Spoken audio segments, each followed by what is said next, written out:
Guys, welcome back to the channel. It is March the 3rd. It is Thursday. My name is Daniel and you are watching Triple R Farms. Here's what we got going on today, guys. We're going to be all split up. I've got Mike from Vantage South. That is who we use. That's our Trimble dealer, and they're also a precision planting dealer. Anyway, they are finally coming today. All the parts are in to finish up the planters, so they're going to get started on it today.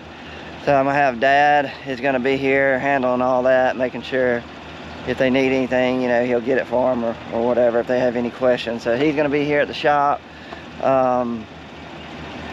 managing that. I am actually going to Blackwell's Bend this morning. We're gonna finally get on the wheat.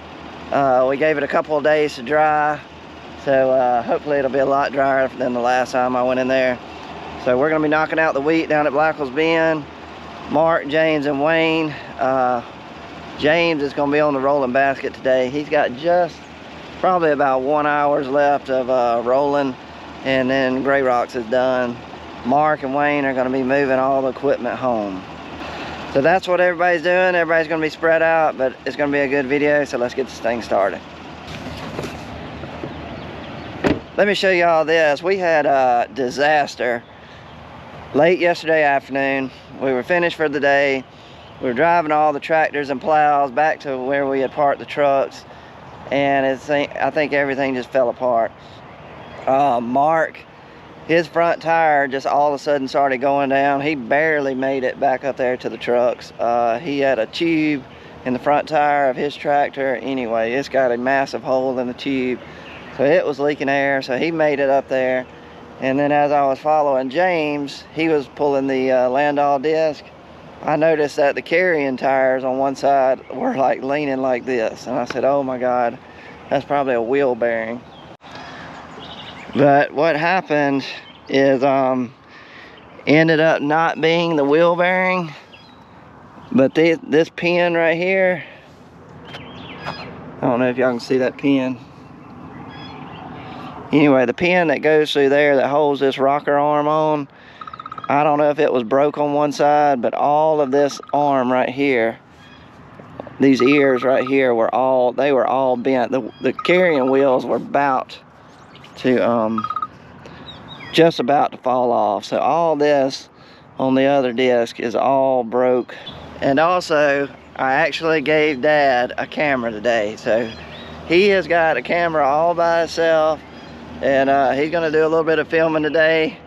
I don't know what he's gonna film, but anyway, at the end of the day, I'll grab the camera and we'll go back and see what he filmed and see if we can get it on the video. So that ought to be pretty funny.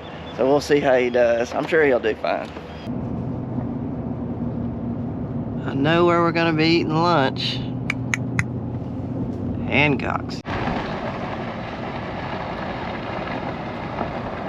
There's the wheat. It is starting to look really good.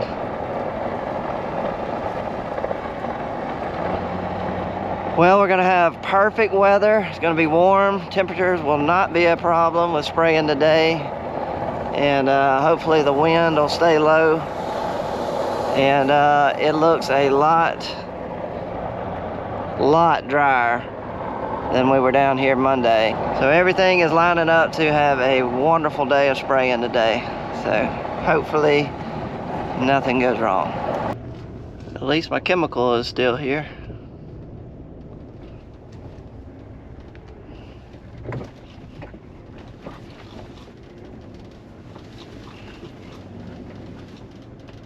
Let's see if we can get this thing cranked up.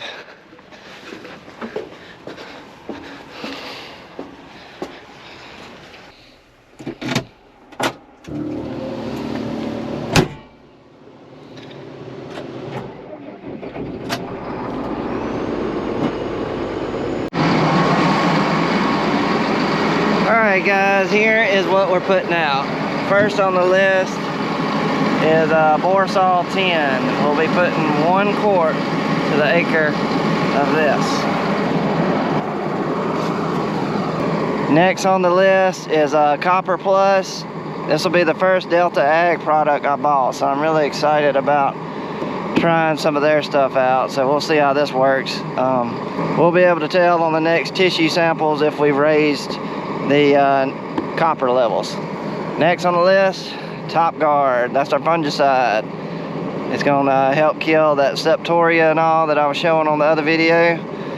This should take care of it. 16 ounces on this, 5 ounces on this. And Osprey, this is the one we've been waiting on from Bayer.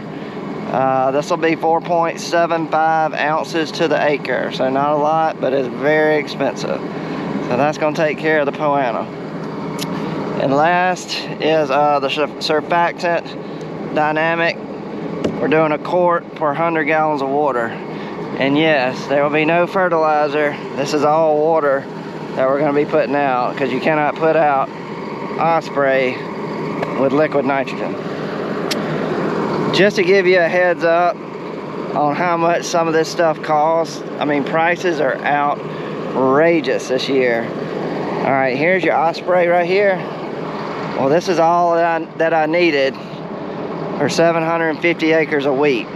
Just this little one pallet for the Osprey to spray 750 acres. This is all I needed at 4.75 ounces to the acre. That pallet right there, the Osprey alone, cost $15,176. That's right, folks. Just a few boxes right there. That's right.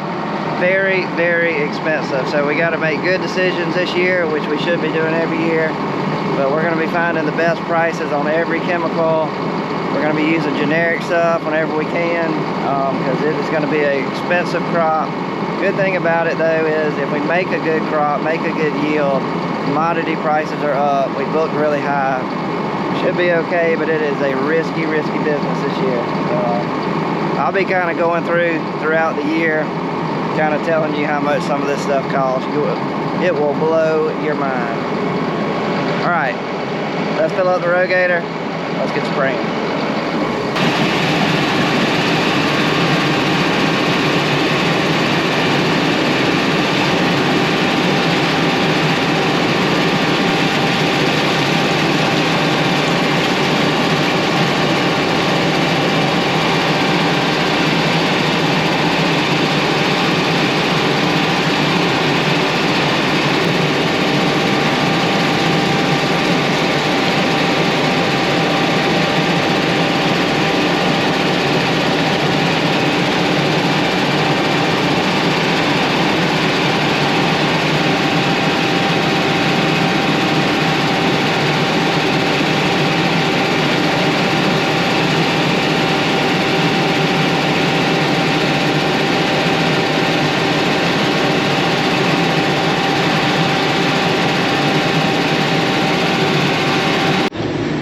Okay, first fill up always takes the longest.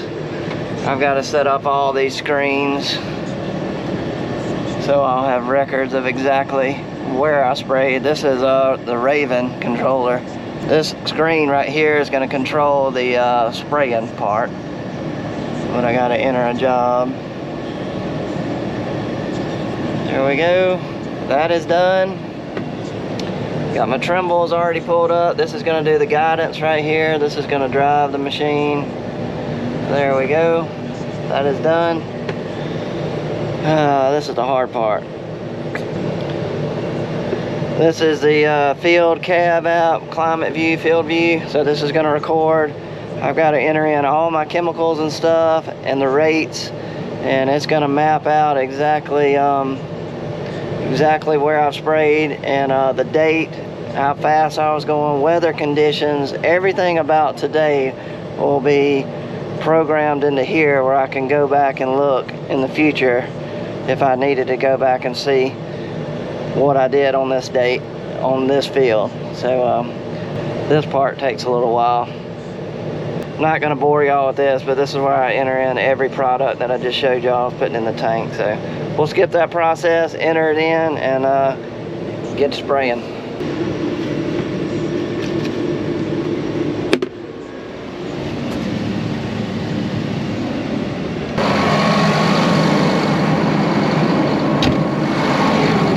Not starting off good. Definitely not getting off to a good start. which is just the way it goes some days. But I don't know what in the world happened, but all I've gone is from this telephone right behind y'all to right here, and I think I've had at least half of each boom has been choked up, every nozzle. Anyway, I bet I've cleaned out 25 nozzles on this side, and still got a few more over here. I don't know what it was, but it's a little black. I think it's probably, even though I cleaned out this machine, I cleaned it out after I got through spraying the wheat the last time, and I even had Wayne clean every nozzle on it. But anyway, somehow something is broke up in the line or something, and this little grit has just gone down to just about every nozzle. So I'm having to go nozzle by nozzle. And a little trick I'll show you is 035 welding wire works really good. It's stiff enough to go down and small enough to go in the little nozzle hole and clean out any grit or dirt. This works great. You just got to put a smile on your face and move on and try to finish the day strong and get through. All right, here's one that's choked up pretty good. I don't know if you can see the black stuff. It's all in that hole.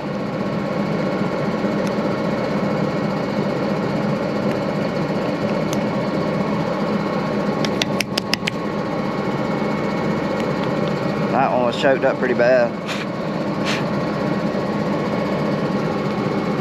Clean. All right, I think we are good to go. I'll just try it right here in the road. Sit still, make sure everything looks okay. If I get the go ahead, everything looks good, then we'll take off spraying. Keep your fingers crossed, because I'm sick of cleaning out nozzles. Oh man, we had it all. The whole boom was working good. Probably went about 300 yards. Now I got 4.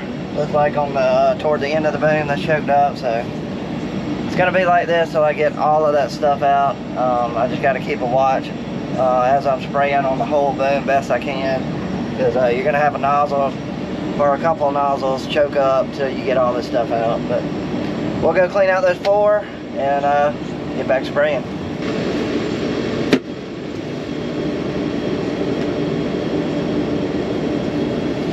Yep. All right, guys, we got to make a major change in plans. I've been spraying for 2 hours. 2 hours and still have not got the first load out.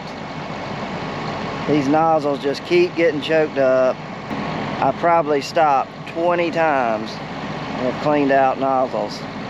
And only thing I can think of now to maybe change and speed me up is change the, just go to a different nozzle. I don't know if it's gonna help or not. If it does not help, then that means I've got material caught in my plumbing somewhere. It's just breaking loose as I spray. Or, I don't know. Only thing I know to do is change this nozzle and take off spraying and see what it does. Hopefully that'll correct it.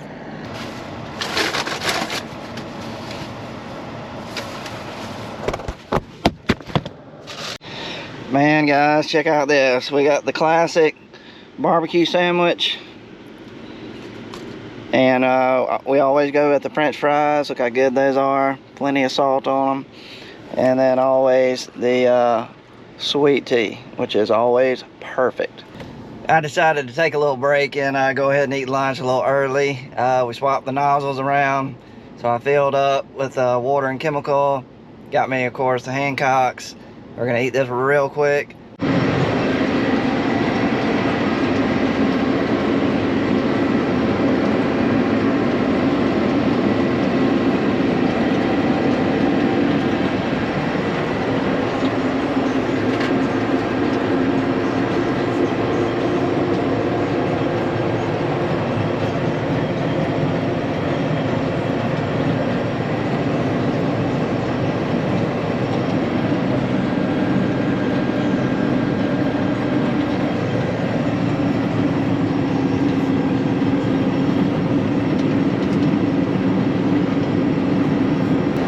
So guys, we are finally rocking and rolling.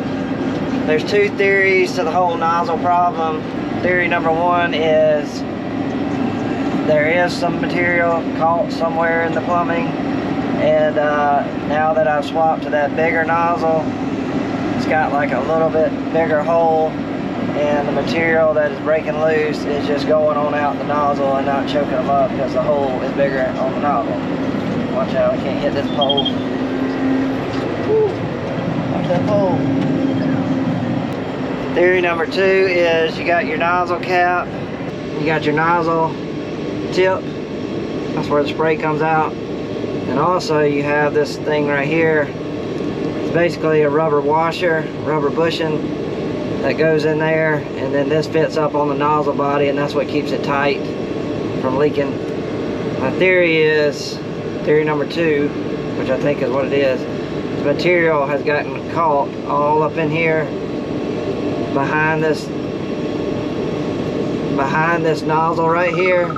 Anyway, chemical and stuff has gotten up under this washer all right in here and it's dried up, and I think as I'm spraying it's kind of just breaking apart, and then it's getting caught in that hole right there.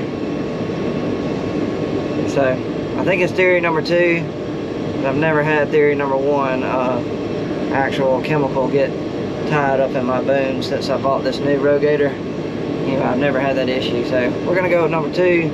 So since I flipped the nozzle around to a different one, it's got a bigger hole.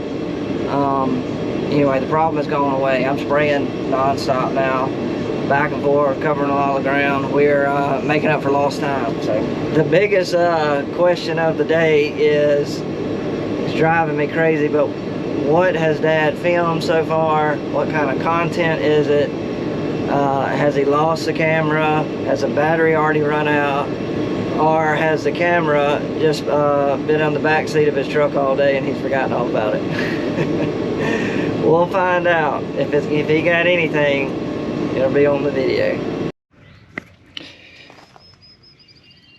Got a pretty good breakdown on the Landau disc.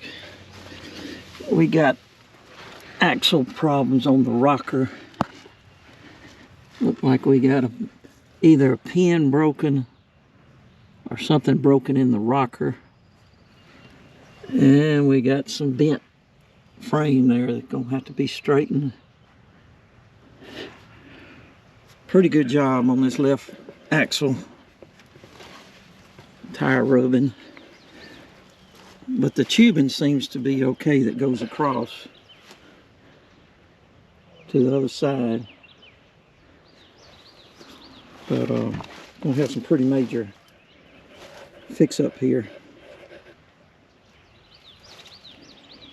Just gonna have to put that off right now.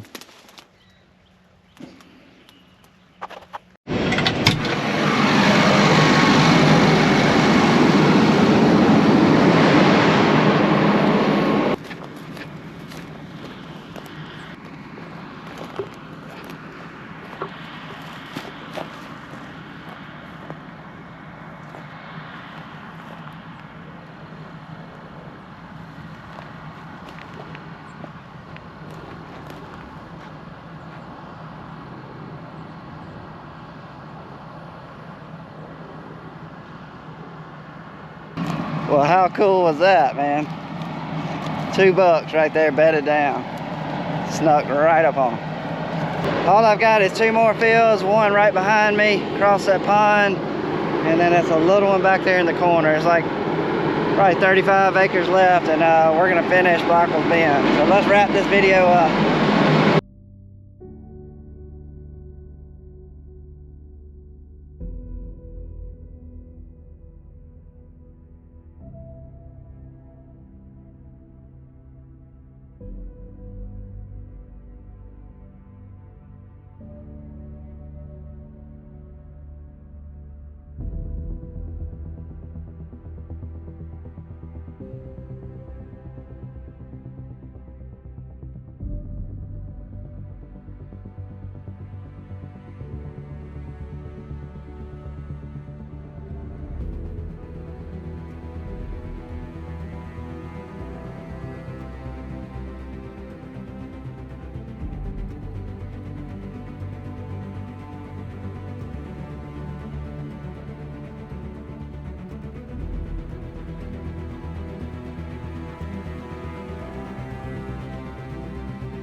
Well, that is going to wrap it up for Triple R Farms this week, guys. Thanks to everybody that is watching the videos and coming along with us all week long. We really appreciate everybody for taking the time to watch these videos, and I hope y'all are enjoying it. I always forget to ask y'all to give me a thumbs up if you like the video. So if you're still watching, if you don't mind, just click the little thumb, means you like the video. That just helps our channel grow more, and that's just an easy way to kind of give back to us and help our channel out. And the other thing is, if you're just watching the videos and you hadn't subscribed, go ahead and click that subscribe button at the bottom, and then you'll get notified whenever we put up a video. So anyway, guys, we are done for this week, so we will catch y'all on the next one, guys. We are out.